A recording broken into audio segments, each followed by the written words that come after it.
O Nordeste se veste de história, de areia, de arte e de glória.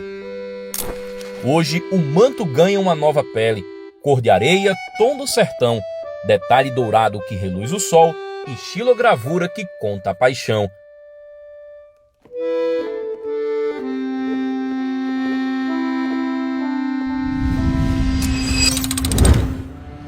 É orgulho que veste história, é raiz que não se esquece.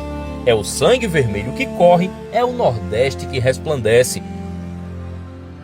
Do menino da base ao herói que voltou para lutar, do mestre nordestino que guia ao torcedor que faz vibrar. Esse manto não é só camisa, é cultura, é fé, é chão,